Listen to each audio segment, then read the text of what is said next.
नमस्कार, BTV news में स्वागत है आपका।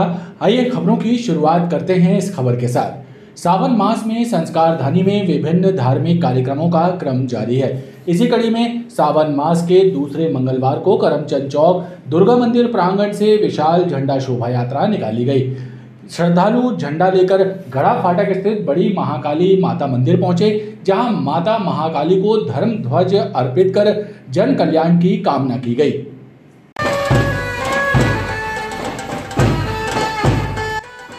श्रावण मास में मंगलवार का भी विशेष महत्व माना गया है। सावन सोमवार पर जहां मंदिरों में विभिन्न धार्मिक कार्यक्रम आयोजित किए गए, तो वहीं मंगलवार को भी धार्मिक कार्यक्रमों का क्रम जारी रहा। इसी कड़ी में दुर्गा मंदिर करमचंद चौक से श्रद्धालुओं ने विशेष झंडा शोभा यात्रा निकाली। श्रद्धालु झंडा लेकर गड़ा फाटक बड़ी माता महाकाली मंदिर पहुंचे, जहां उन्होंने धर्म ध्वज अर्पित कर पुण्य लाभ अर्जित किया। श्रद्धालुओं ने बताया कि जन कल्याण की कामना के साथ प्रथम वर्ष झंडा शोभा यात्रा निकाली गई है। अब प्रतिवर्ष सावन माह में ये क्रम जारी रहेगा।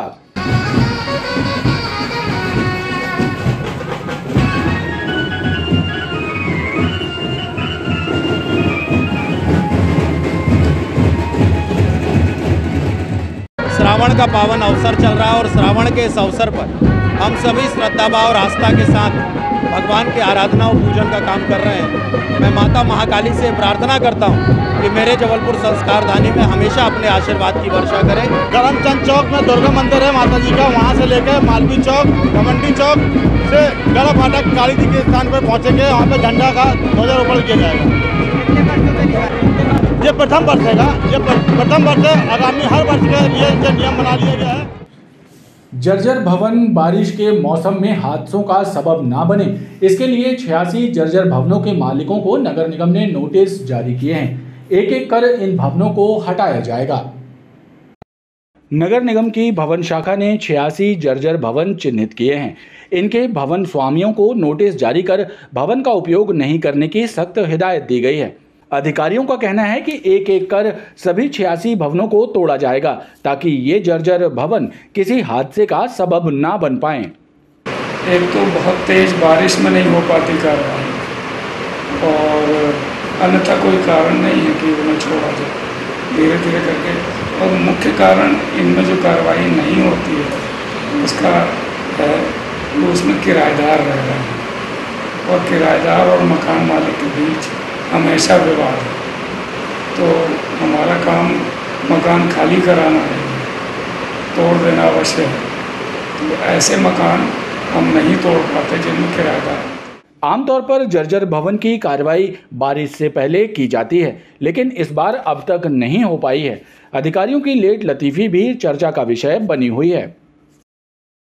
मध्य प्रदेश आयुर्विज्ञान विश्वविद्यालय के प्रशासनिक भवन के सामने छात्रों ने अनोखा प्रदर्शन करते हुए कहा कि उनका हर प्रदर्शन भैंस के आगे बीन बजाने जैसा साबित हो रहा है। मेडिकल विश्वविद्यालय के अधिकारी छात्रों की आवाज को अनसुना कर रहे हैं।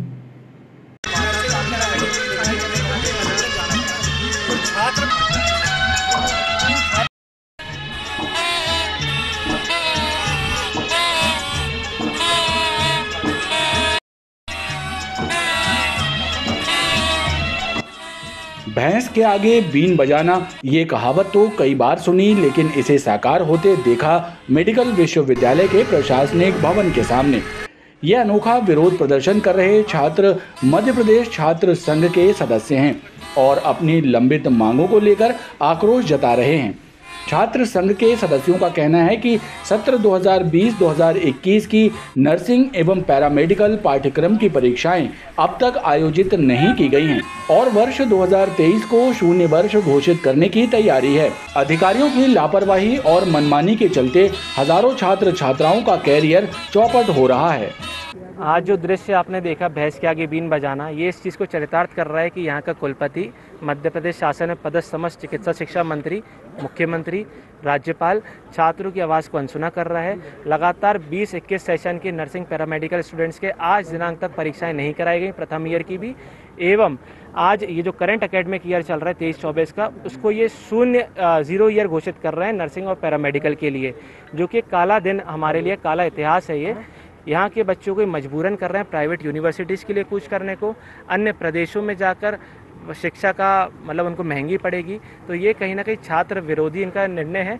छात्र संघ ने चेतावनी दी है कि यदि अधिकारियों की नींद नहीं टूटी तो तीव्र आंदोलन किया जाएगा।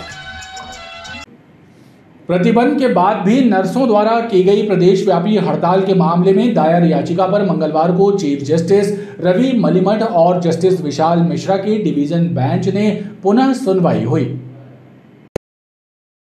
सुनवाई के दौरान एमपी नर्सिंग ऑफिसर एसोसिएशन के प्रदेश अध्यक्ष रमेश जाट कोर्ट में पेश हुए। उन्होंने कोर्ट में लिखित वायदा किया कि अब कभी भी बिना अनुमति के हड़ताल नहीं करेंगे। इस मामले में राज्य सरकार ने हाई कोर्ट में अपना जवाब पेश किया और बताया कि राज्य सरकार ने हड़ताली नर्सों की विभागीय जांच शुरू की है। हाई कोर्ट ने सरकार से 2 हफ्तों में कार्रवाई का ब्यौरा मांगते हुए अगली सुनवाई 2 हफ्ते बाद तक की नियत की है।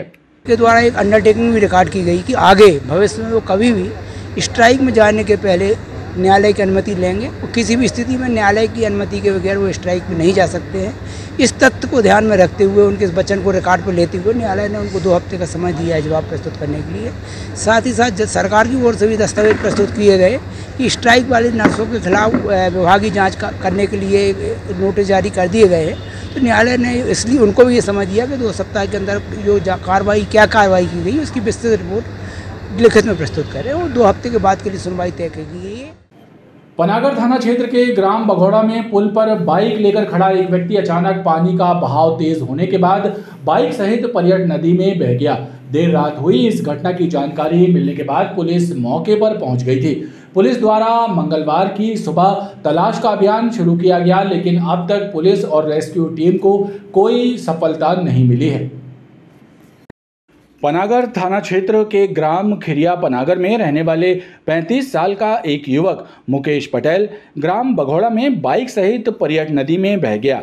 बताया जाता है कि मुकेश पर्यट नदी के रपटे पर बाइक खड़ी करके मोबाइल से बात कर रहा था। अचानक नदी का बहाव तेज हो गया और मुकेश बाइक सहित नदी में बह गया। इस हादसे के बाद से पुलिस और एसडीआरएफ की टीमें मुकेश की तलाश में जुटी हुई हैं।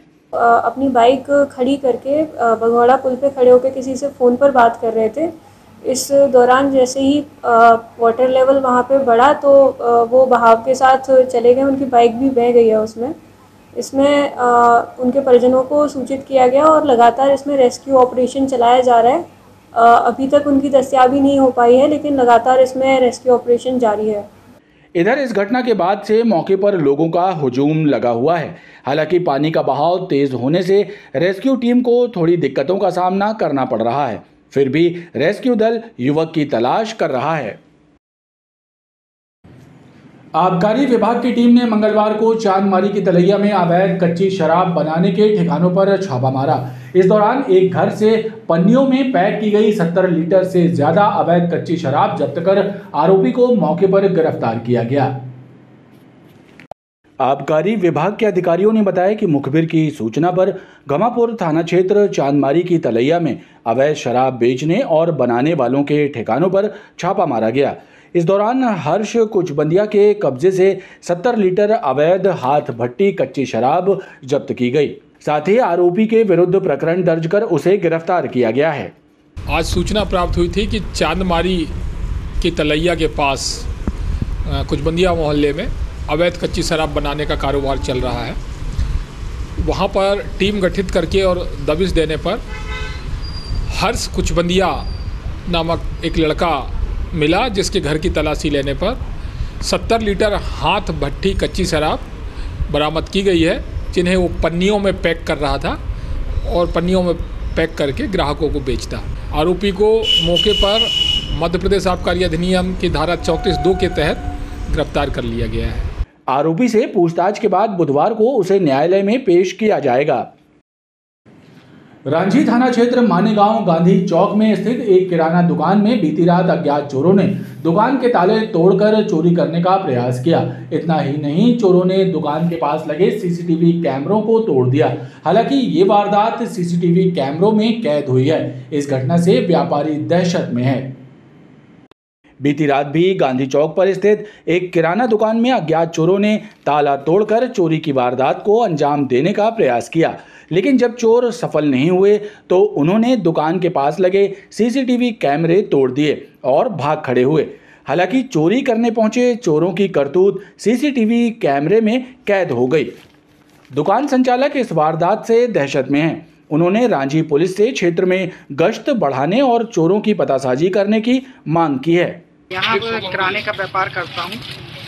देर रात्रि 12 बजे से 1 बजे के बीच में अज्ञात तत्वों ने यहाँ कैमरे की तोड़फोड़ की है, तोड़फोड़ और ताला तोड़ के भी चोरी करने का प्रयास किया है हमने। और आए दिन यहाँ घटनाएं घटती रहती हैं। अज्ञात तत्व आते जाते रहते हैं और रात को दारू पी के और बहुत व्यापारियों को परेशान किया जा रहा है। बरगी थाना क्षेत्र के हर्रई गांव में मामूली विवाद के बाद गांव के दबंगों ने एक परिवार पर लाठियों से हमला कर दिया। इस घटना में परिवार के कई लोग घायल हुए हैं, जिन्हें इलाज के लिए मेडिकल अस्पताल में भर्ती करवाया गया है। इस घटना का वीडियो भी सामने आया है। बरगी के हर्रई गांव में रहने वाला एक परिवार दबंगों की दहशत के साए में जीवन जी रहा है। मामूली विवाद के बाद दबंगों ने पूरे परिवार के साथ जमकर मारपीट की। दबंगों ने घर की महिलाओं और बच्चों तक को लाठियों से पीटा। घटना में घायल हुए लोग मेडिकल अस्पताल में इलाज के लिए भर्ती हैं। दबंगों द्वारा परिवार के ऊपर किए गए हमले का वीडियो भी सामने आया है। मारपीट में घायल हुए परिवार का आरोप है कि पुलिस ने अब तक दबंग मुन्ना लाल पटेल और उसके परिवार पर सख्त कार्रवाई नहीं की है। ऐसे में उन पर दोबारा हमला होने की आशंका है।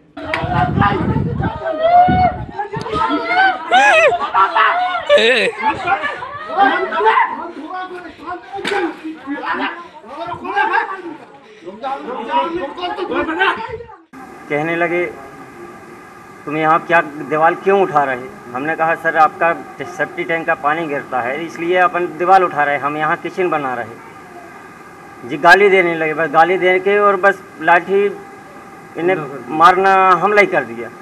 सर इतना मारा कि मेरे को होश ही नहीं रहा। फिर बहुत ज़्यादा चोट है, सिर पे भी चोट है सर। लाठी तो इतनी मारी है कि कोई ठिकाना नहीं है सर मेरे को। सर शासन से मैं यही चाहता हूँ कि सर सुनाई की जाए। कोई अभी तक कोई सुनाई नहीं बनी। अपराधी सब घर पे घूम रहे हैं सर, वो गाली गलौज देते हैं बच्चों को, रात में जाके दम देते हैं। वो तो गुड्डा पटेल राम विशाल जे दोनों आए तो जे हमसे बोले, कहने लगे हम जा दीवार गिरा देंगे। तो हमने बोले भैया क्यों गिरा दोगे? हमारी दीवार तुमने वो पिछली दीवार भी हमारी जगह में उठाई, हमने कुछ नहीं बोली। और जा दीवार भी तुम हमने अपनी जगह में दीवार उठाई, क्यों गिराई? हाँ गाली बकने लगा। जो उठाए लाठी हमारे पति के पड़ा पड़वल को सिर पे मारने लगे। दोनों भाई, 2 लड़के इसके वो भी आए, वे भी मारने लगे। हम इनसे बोले काय भाई काय मार रहे? पति के छोड़े और हमारे ऊपर सिर में एक लठ सिर में पटका हमारा, हम हो गए बेहोश। पीड़ित परिवार ने पुलिस अधिकारियों से सख्त कार्रवाई करने की मांग की है। ऑपरेशन शिकंजा अभियान के तहत पनागर पुलिस ने कार्रवाई करते हुए एक स्विफ्ट डिजायर कार से परिवहन की जा रही 1.25 लाख रुपए कीमती अवैध देसी शराब जब्त की है। इस मामले में 3 लोगों को गिरफ्तार किया गया है।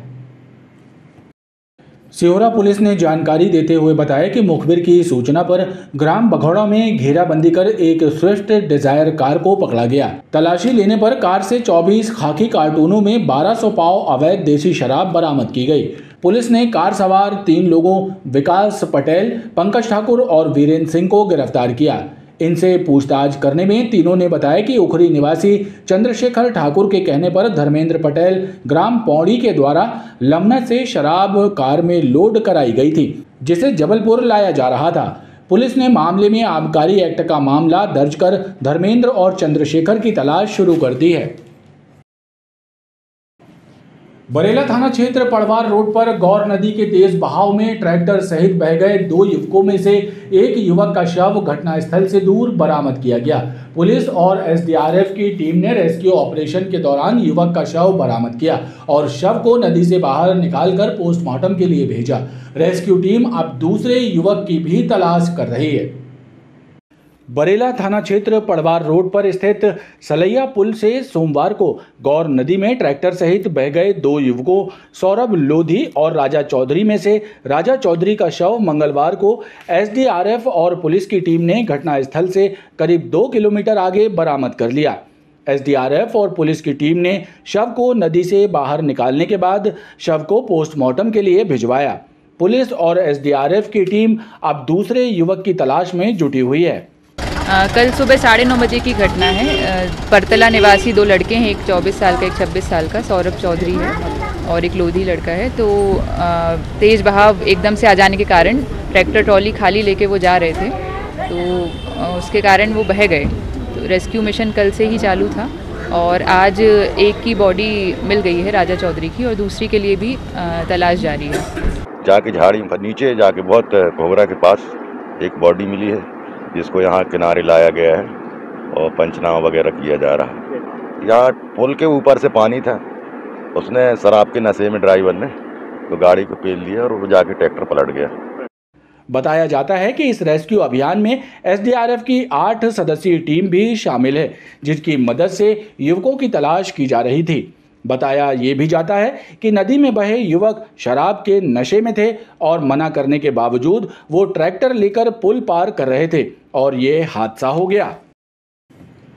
खबरों का ये क्रम लगातार जारी है, आप देखते रहिए BTV न्यूज़।